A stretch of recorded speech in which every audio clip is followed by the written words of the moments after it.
No, I'm not having a bad hair day. I'm having a Where's Hunter day. I'm going to wear this cap. I'm not a big baseball cap guy. I'm going to wear this cap for the whole show today. Welcome to the National Pulse. I'm Raheem Kassam, editor-in-chief of thenationalpulse.com, joined in studio by attorney and contributor to the National Pulse, Thomas Farnan, the author of The Russia Lie.com. And I just want to give you guys an example of just the Trump campaign. Get congressmen always contacting me, wanting to come on. We're really grateful for them. Jim Banks and Paul Gosar and others who have joined us. Lots of people from the think tank world and the activist world. But I think this is the furthest someone has driven to be with us in person today, all the way from Pittsburgh. Was it 4-hour drive, Thomas? 4-hour drive. Well, we're really grateful for it, really grateful for your time today. We'll get to Tom in just a moment, but I want to remind you guys, or actually I'll tell you this. This is gonna send you into a little bit of a head spin here. So I have a story open on my laptop in front of me right now that is waiting to be published. And it's more from the drive, and it's really interesting stuff from the hard drive from hell. But I ran up against the beginning of this show, so I haven't been able to press publish yet. And I can't press publish until I copy edit the article. And I can't copy edit the article while I'm talking to you. But you still want the show. You see how this is, I'm being torn in two directions here, but we'll be getting this story up, really interesting one, over the course of the show today. In the breaks, in those 2-minute breaks that I get, we'll be making sure that more from the hard drive from hell goes up on the nationalpulse.com. And I do want to take a moment to thank everybody out there, from this Real America's Voice audience, to the National Pulse audience, to the War Room audience, to the people who do things. Look, we're just looking at computer screens here. That's all I'm doing. You're the ones out there spreading this, talking to your neighbors, talking to your friends, talking to your family members, emailing it to people, tweeting it at people, dropping it in different Facebook groups that you're members of. I see it. I look for the links every day. I see who you are, and I see the actions you're taking. Did you know we can do that? If you look for the hyperlink URL on a social media channel, you can see who's sharing it. So to all of you out there who yesterday gave us the biggest traffic day in National Pulse history, remember this site is 5 years old. I took it over in January, and we've been growing ever since. So to all of you who have taken part in that, I want to thank you from the bottom of my heart. You're really kind. I know it's the news, and you're not doing it out of kindness so much as urgency, but I thought I'd thank you anyway. Look, there's a lot to cover here today on the show, and I want to start by giving you a little bit of a teaser on the story we're breaking. So CEFC, as a lot of you will know, is this energy firm that Hunter Biden was working with. Lots of euphemistic emails on the hard drive from hell about working with CEFC. This was the original New York Post story. It's the story that Jack Dorsey says he won't allow the New York Post to tweet ever again until it deletes these stories. He said that this morning in his hearings with Ted Cruz on Capitol Hill and the rest of them up there. But Cruz was specifically going after him on the New York Post stuff. Why can't the New York Post still tweet? What has it been, 14 days, 15 days now since they first broke the story, and they still can't tweet? That's because CEFC, this company, and I know the guys over at Real America's Voice are going to try and get this up on the screen for you as well. Look, Hunter Biden doesn't say, he says this. I'll tell you exactly what the story says. No more euphemisms. He says, I am unequivocally stating, with no room for different opinions or interpretation, I am not in a JV with CEFC, joint venture. I am not partners with CEFC. I am not employed nor funded by CEFC. My expenses, because this is all about expenses, because it's Hunter Biden, my expenses will not be reviewed by any CEFC employee. The president of CEFC has no right nor ability to terminate HW3, Hudson West. And then he goes on, and here's the big reveal. Hunter Biden angrily emailing about his expenses. I want my expenses, including my house in Sweden. Oh yeah. He says, I am not all of those things. I'm not in a JV. I'm not partners with. I'm not employed nor funded by CEFC. He says, I am the managing director of CEFC. Are you now? Are you the son of the Vice President of the United States? Are you really the managing director of an energy company which works with the Chinese military? Is that the admission you've just made in this email, Hunter? I know you're watching out there in the Pacific Palisades. Kick your shoes off. Settle in. It's going to be a great show, Hunter. The end of the email, something that stuck out to you, Tom, I know. He says he signs off, as he does with every email, sincerely R. Hunter Biden. And then underneath, managing director, partner, and 50% equity owner. Why did he do that? He wants everyone to know that he's in charge and that he's the one that calls the shots. And even the tone of that email that you're going to put up is that. It's him saying, I'm in charge here and I call the shots of this company. The idea that Twitter won't put this out because somehow it's not verified, when not only is it verified, it's being corroborated as it was last night on Tucker's show. This is just amazing stuff, and it's amazing suppression of a very important story that the American people have a right to hear before this election. Well, Tom, we're really grateful to have you with us in studio here. You and I went through some of this drive last night as the Tony Bobulinski interview was taking place. Got a bit of inspiration off what Tony was saying there with Tucker Carlson. We'll be back with Thomas Farnan, The National Pulse, Raheem Kassam, thenationalpulse.com. We'll see you in a second.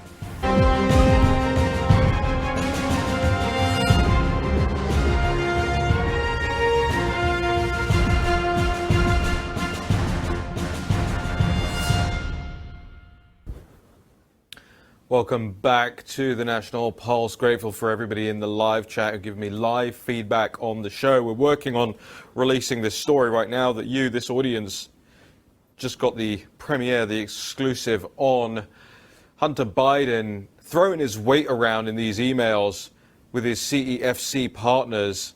You know, you want to look at who's on this email with him. Well, you've got Mervyn Yan, Gong Wendong, who's also known as Kevin Dong. And of course, Uncle Jim, good old Uncle Jim.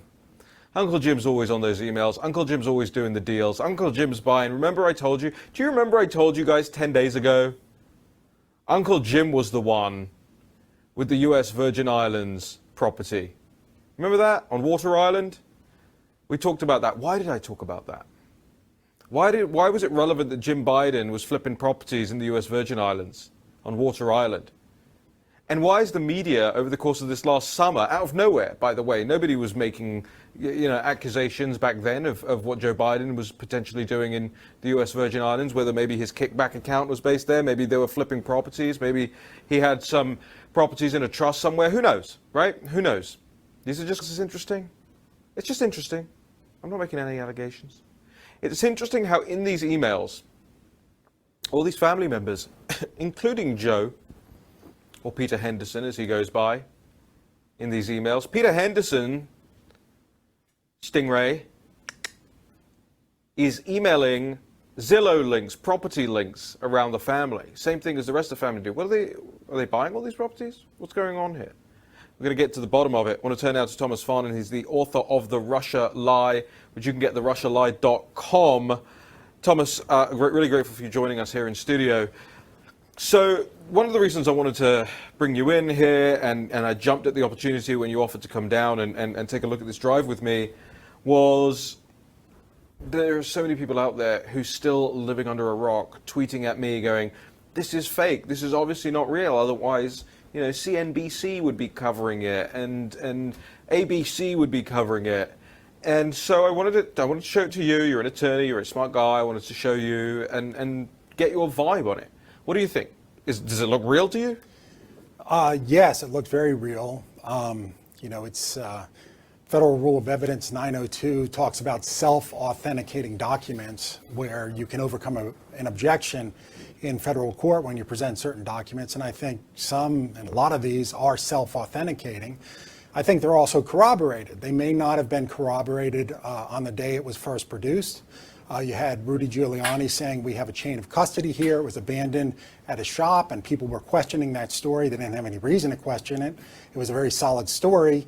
But even if you question that story, in the time that has elapsed since then, we have corroboration. We have the partner in the main email, you know, the 10% held by H for the big guy. Another person on that email has come forward, and he has said, I want to talk about this. I received that email. Here is the email. It's corroboration. And he's very offended that he's been called a source of Russian disinformation. And he said last night, he's not a Republican, he's not particularly political, but he wants the American people to know this story. And it's really a shame that they're burying this story. They're not burying this story because they're concerned about its authentication or veracity. That's a pretext. They're making that up. They're concerned that it will hurt Joe Biden. I would love it if somebody came out and showed me some evidence as to why I shouldn't believe the things on this drive. Not least because I'd get my evenings back. Yeah. I could stop looking through it, go through it every evening. You know, the radio hit at 7:30 in the morning. If you know anything about me, I didn't know there was a 7:30 in the morning. And, you know, so we're working around the clock on this stuff at the moment, finding out more and more. I mean, just before we came into the studio today, you actually found something pretty unique to your neck of the woods, your part of the world, in Pennsylvania, right? I had gone through so much. What was that? The homophobic comments. Oh, yeah, it was some comments that were made as Hunter Biden and his friends were deciding to go to a weekend at Rehoboth Beach. And they were actually quite homophobic. And I'm sure if there was someone in front of Joe Biden while he was in the Senate that was trying to be a federal judge and he saw these emails, he would be very critical. They're of that sort of thing. So there's that. There's a lot on there. It's difficult to search. I think there's something like 27,000 emails. Oh, that was just one folder. One folder. There's 112,000 emails on that thing. Okay, and you know, more than likely, Raheem and Raheem's staff and me coming down for a couple of hours, not going to find everything. The amazing thing to me is, you know, I look back a year ago, this was a story that Politico was willing to cover.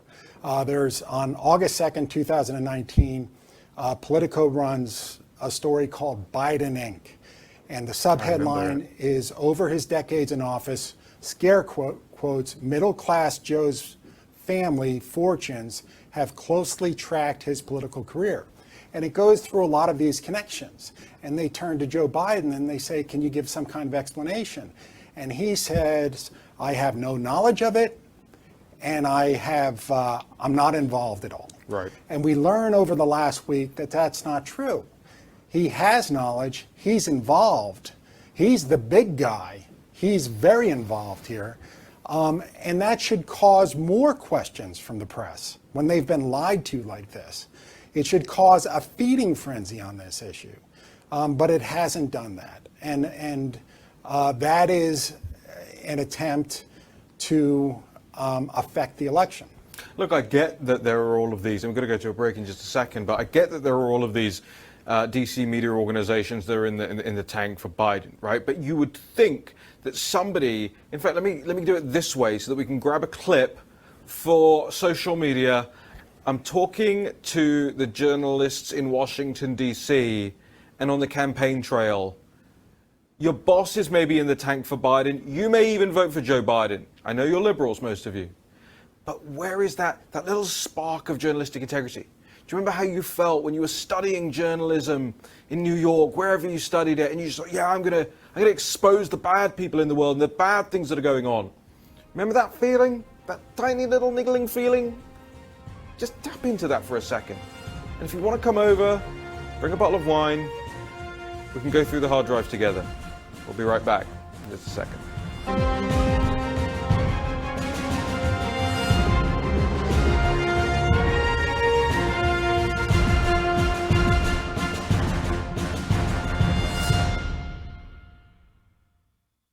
You see, now I have hat hair, so I have to wear the hat for the whole show. So, Hunter Biden, you're stuck with that. Welcome back to the National Pulse. I'm Raheem Kassam, joined in studio by Thomas Farn, an attorney and the author of The Russia Lie, which you can get at therussialie.com. Certainly taught me a lot about the lies that were told to us over the course of the whole collusion and interference, Russian interference. And here we are again. Here we are again. The same old arguments, the same old stories. I am lucky I've been so busy with this thing for the last couple of days or week or 10 days or however long it's been out there now, because I haven't had to listen. I haven't subjected myself to the Ana Navarros talking about this. I'm not tuned into The View. I don't know what these people are saying because it would infuriate me, having seen it myself in front of me, for these morons, these idiots, these collaborators, these running dogs who are surely on television. Brian Stelter, it's fake. That's my Brian Stelter impression. Tom, we saw this all before and the big tech hearings. It's not Russia that's interfering. It's Silicon Valley that's interfering. And who's Silicon Valley in league with? CCP, the Communist Party of China. So if there's any foreign intervention in this election, in this current election, is there any doubt in your mind that the Chinese Communist Party is more likely to be interested in that happening rather than, Vladimir Putin? Yeah, no, I don't think they're trying to hide that. I think some of the information we get out of China is they're right up front and they're saying we want Joe Biden. I don't think the Silicon Valley is trying to hide that either. But what they're doing here is, we should call strikes and balls the same for both sides. And they're changing the strike zone when it comes to Joe Biden. And that is fundamentally unfair.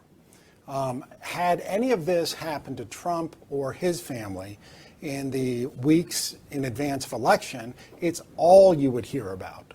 There would be a special prosecutor already. And this is the unfairness that people in the country sense. And part of the enthusiasm you see at Trump's rallies is, people are very much a victim of this fixed game, of Washington's fixed game. And they see Trump as someone who can push his way through it. And that is, as neat a description of Trumpism as there can be. Yeah.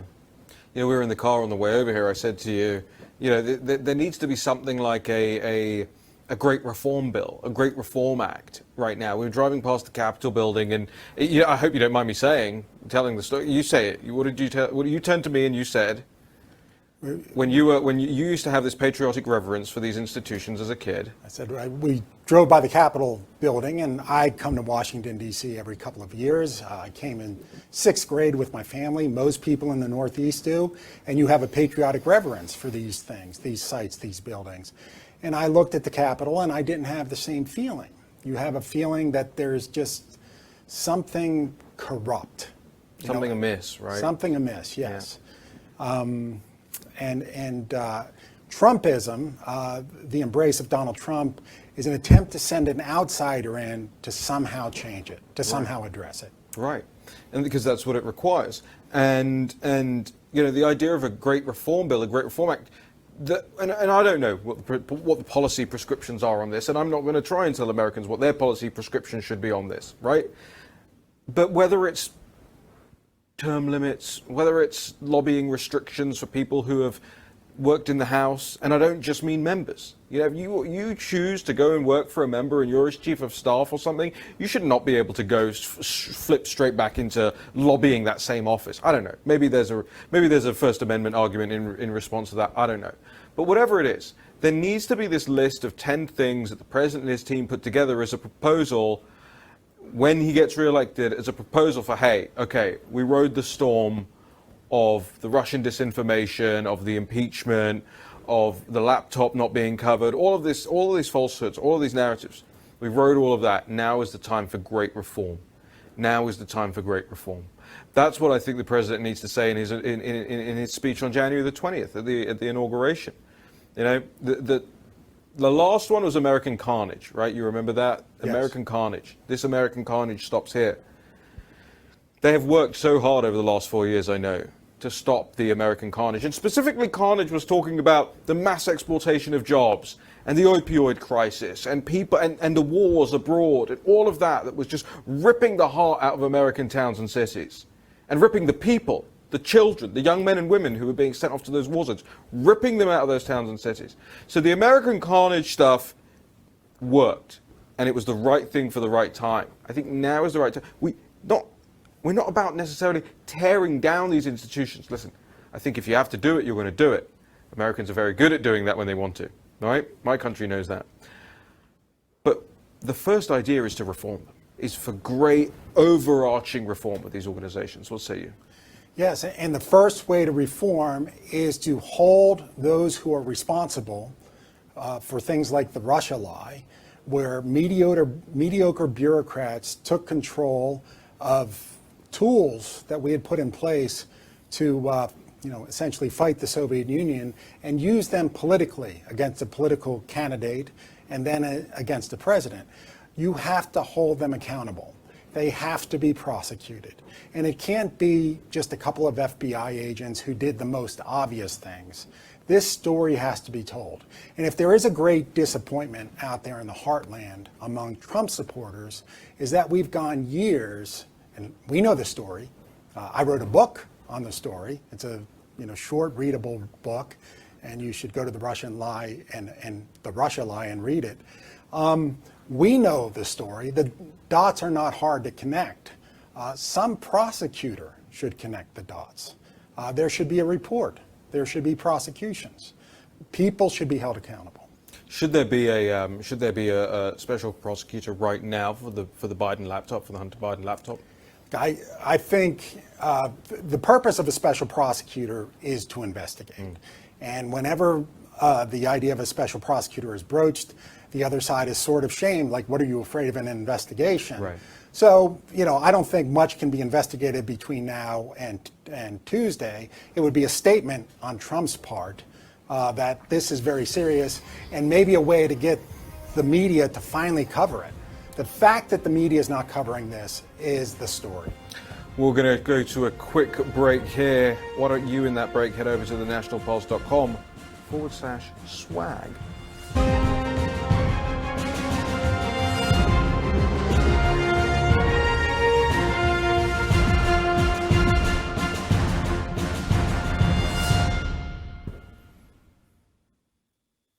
They made me take the hat off. They said they wanted to see my gorgeous hair instead.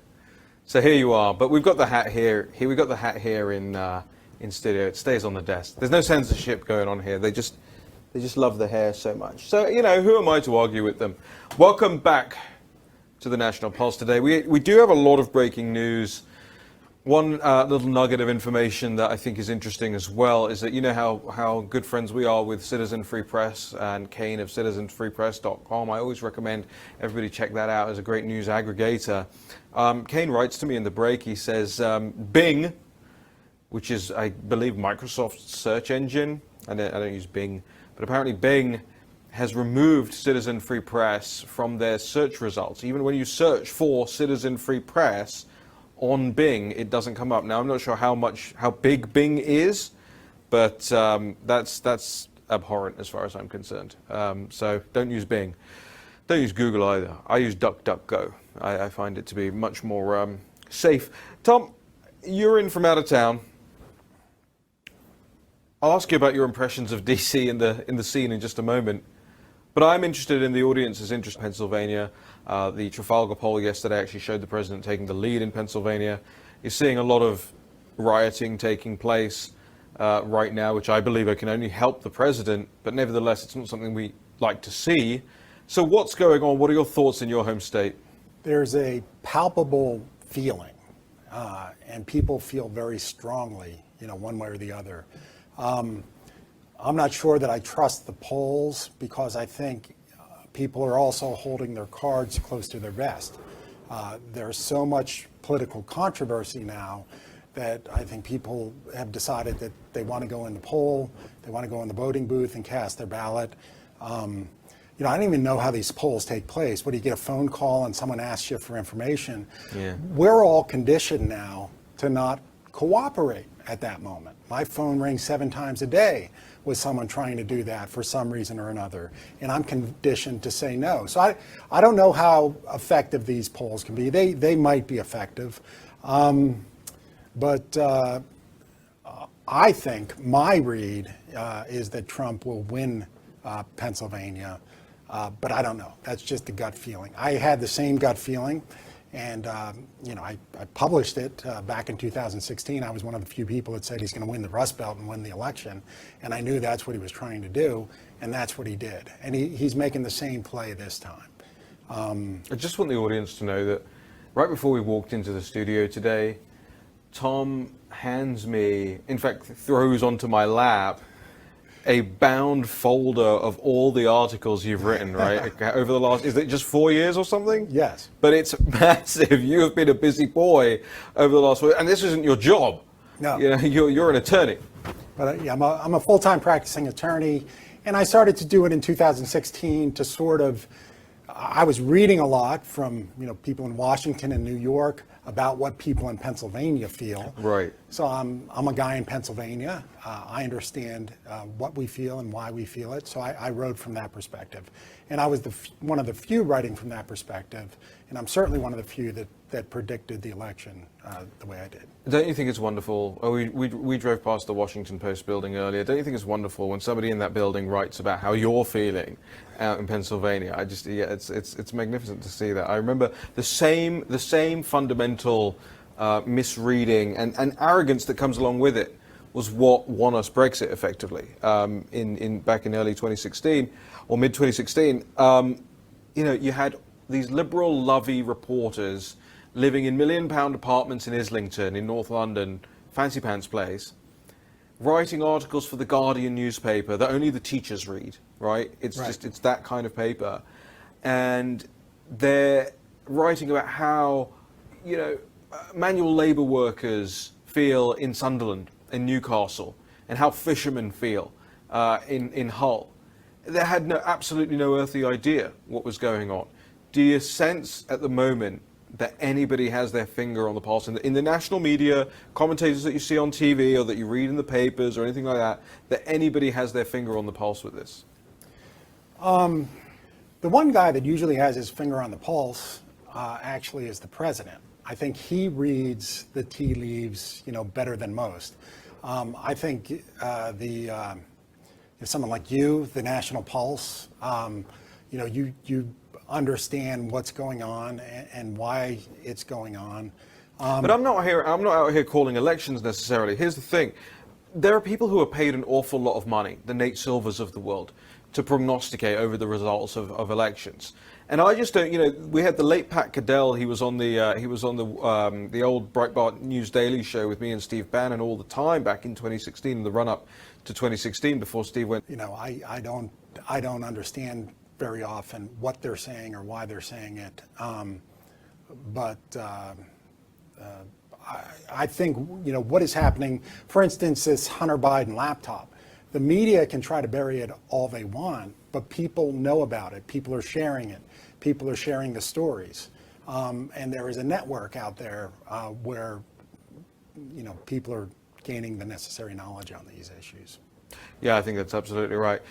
Look, I just want to reset for you guys out there, because there is now so much breaking news that I feel like it's kind of exhausting just to try and follow along with it. This one that we're going to be breaking on thenationalpulse.com, hopefully in this break coming up, is Hunter Biden effectively, as far as you can scream over email, right? Screaming over email that he's not like a junior partner or even a partner. It's not a joint venture with CEFC, right? This firm that supplies the Chinese military. He's the managing director of it. He's the managing director of a firm that is used by a foreign and hostile military. And I know people are going to look at this and go, oh, it's a long email. Where do I look? Look at the whole thing. Look at the mindset of this guy. And ask yourself and your neighbors, and your kids' teachers the question, you think he wouldn't sell the country out for his house in Sweden? For his expenses claims that his own company doesn't want to pay? Back in a second.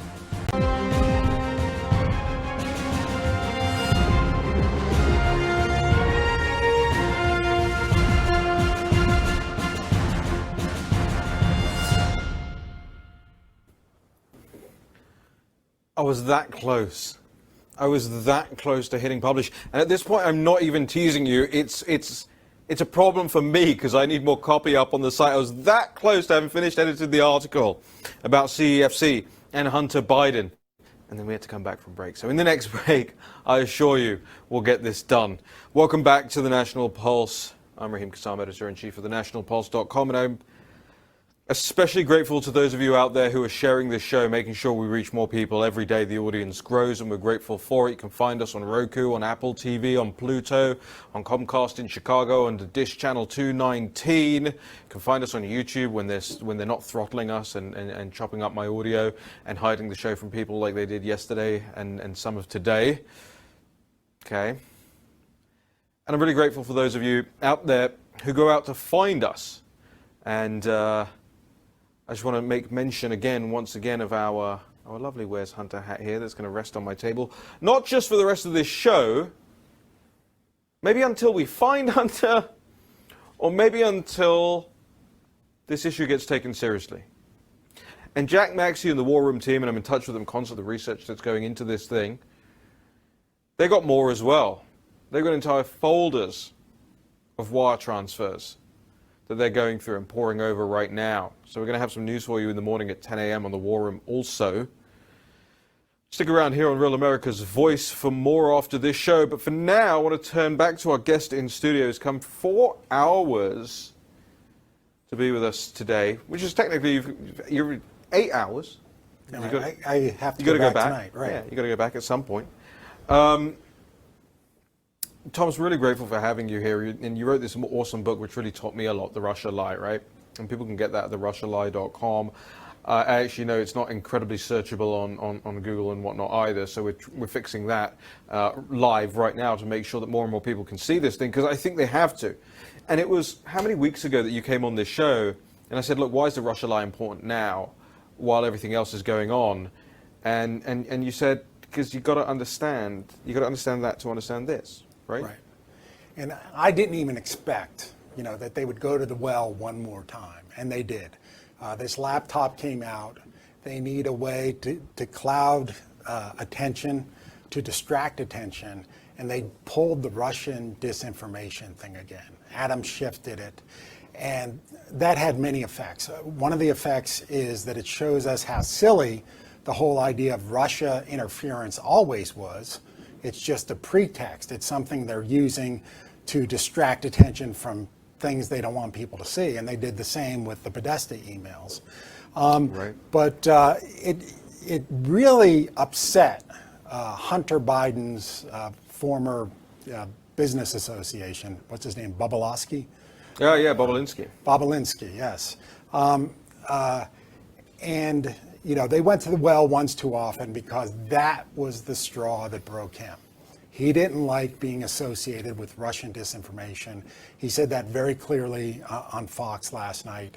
And he wants to come forth, full disclosure, say everything that's going on, his own conclusion that Joe Biden is compromised by all of this. And he wants the American people to know in advance of this election.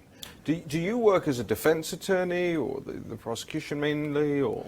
I work on the civil side. Okay. So when businesses fight businesses, Yeah. I do that. Or if a partner is fighting the business. So let me ask you this question with that kind of with your legal mindset hat on, and your trial lawyer hat on.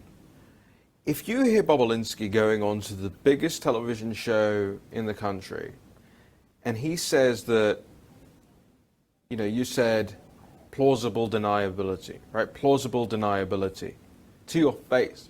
I remember Tucker was asking him the question. He said it out loud. What is your response? How do they defend it? How does Team Biden, how does Jim Biden, how do all these guys defend it? Because there's only so long you can say fake news.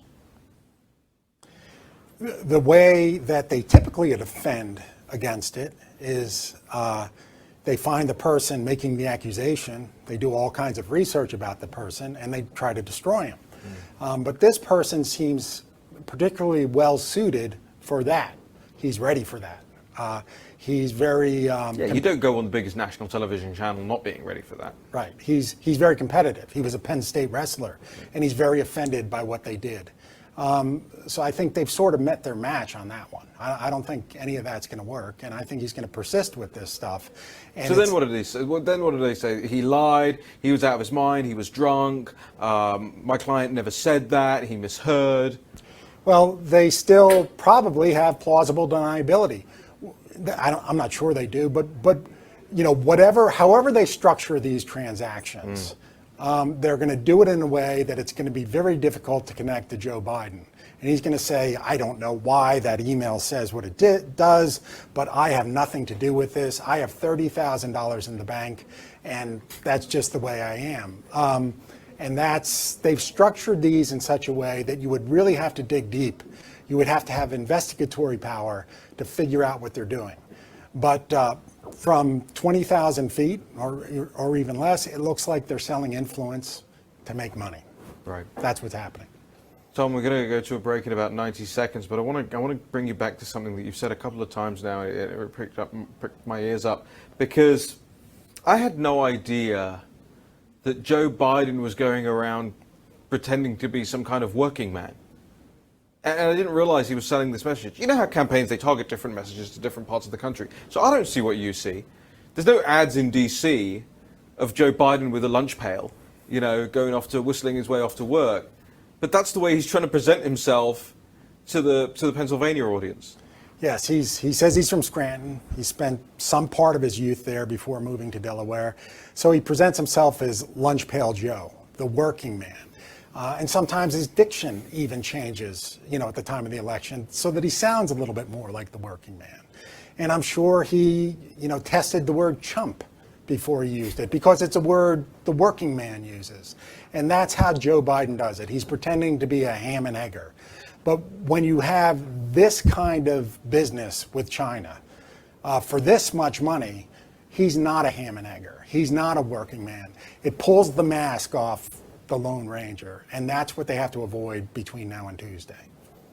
Thomas Farnham's over here making me hungry now. I want some ham and eggers myself. All right, we're going to be back in just a moment with more here at the National Pulse. I want you all to actually make sure you go to thenationalpulse.com in this break, because I am going to publish this story right here, right now, right for you. Premiere on this show, Real America's Voice, Raheem Kassam, Thomas Farnham return right now.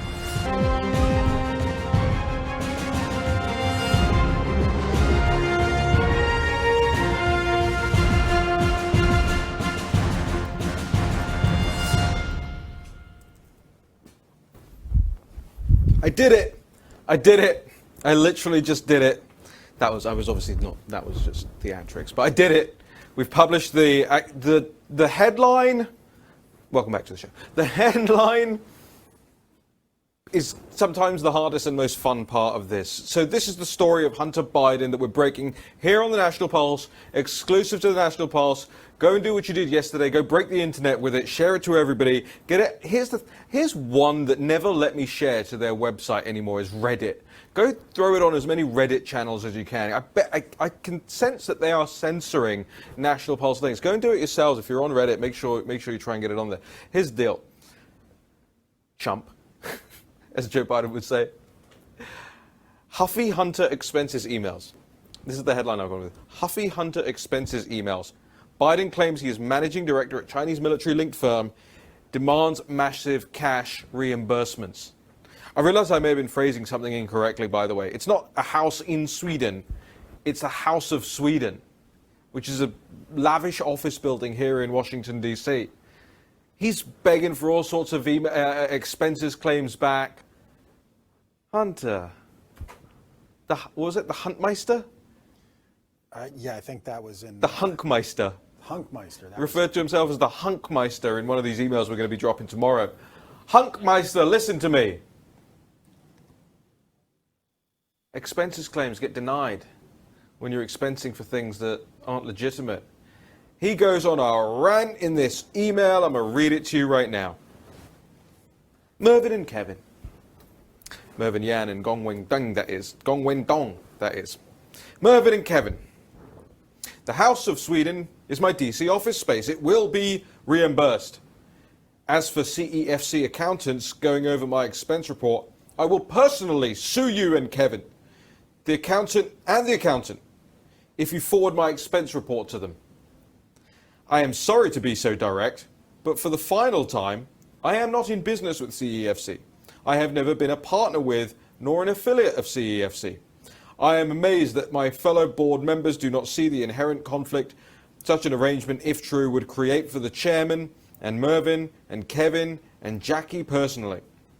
Under US law, if the chairman and equity holder of a corporation partnered with a US LLC, Owasco, that's the wire transfer I popped this morning, by the way, through ownership of his wholly owned US LLC, Hudson West, was in reality and practice using CEFC employees and money to operate a privately held company, there would be an enormous conflict of interest.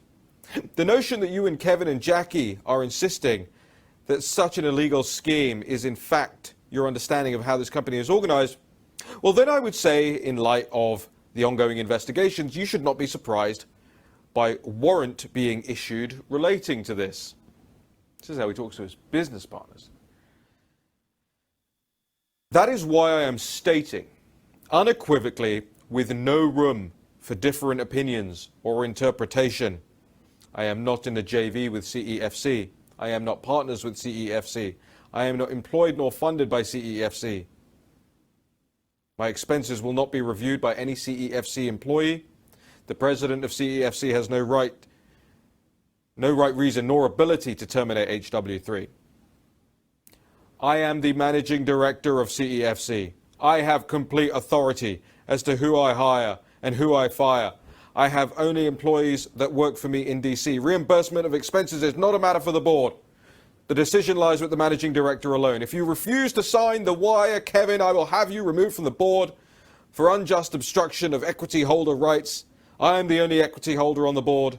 I will bring suit in the Chancery Court in Delaware, which, as you know, is my home state. And I am privileged to have worked with and know every judge on the Chancery Court. Because the chairman is unavailable, and his equity, according to you, has been transferred to the president in direct violation of the LLC agreement, I am certain, the court will issue subpoenas for both the president and the chairman, and if they refuse to comply, the court will seek to pierce the corporate veil of CEFC through any of its remaining holdings in the US. I could go on. I'm still quoting him. I could go on, but I don't think it's necessary. All expenses submitted will be reviewed for any obvious error in the moment, and an accountant hired by HW3 will review when preparing HW3 taxes. Thank you in advance for your cooperation. If my expenses are submitted and not wired into the Owasco account today, I will file an injunction to freeze all HW accounts at Cathay Pacific and simultaneously seek a determination of control of HW3. My fellow board members, your insistence on control of my capital in my account for my company is counterproductive in the extreme. Your insistence on control by an entity that has no legal connection to HW3 by contract or any verbal agreement will be the single biggest reason you will become even more entangled in issues that will swallow your careers for the next 10 years. Sincerely, R. Hunter Biden, Managing Director, Partner, and 50% equity holder. And it's on the nationalpulse.com, and we can throw that up on the screen as well. What to say?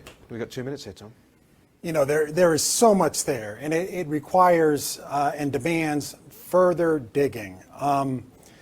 But, you know, the great pretense of the left is that they are open to the truth. And particularly those that choose to go into the media, they go into the media because they claim a vocation to seek the truth. And they have this annoying self-regard that they somehow are able to speak truth to power. Here's your chance. You know, we have 27,000 emails. You come and look at them. You find the inferences. It is peddling influence with Chinese entities, receiving reimbursement and distributing those in ways that we don't completely understand, but 10 is held by H for the big guy, Joe Biden. Tom, why would you put in an email, I'm going to sue you in a court where I know everyone, and they're just going to be effectively implying you're going to be doing him favors? Doesn't look good, does it? Are you allowed to do that? No, none of this stuff looks good. None of it looks good. Tom Sparling, TheRussiaLie.com, author of The Russia Lie. Really grateful for you being here in studio with us today. We can put The Russia Lie up on screen real quick if we can. If not, make sure you're going over to TheRussiaLie, there it is, .com. It's $5. It's the best $5 I ever spent. Make sure you get yourself a copy. Read through it. You can read through it in one evening. Make it this evening. We'll see you again 10 a.m. at the War Room, 3 p.m. National Pulse tomorrow. In the meantime, go get that story trending.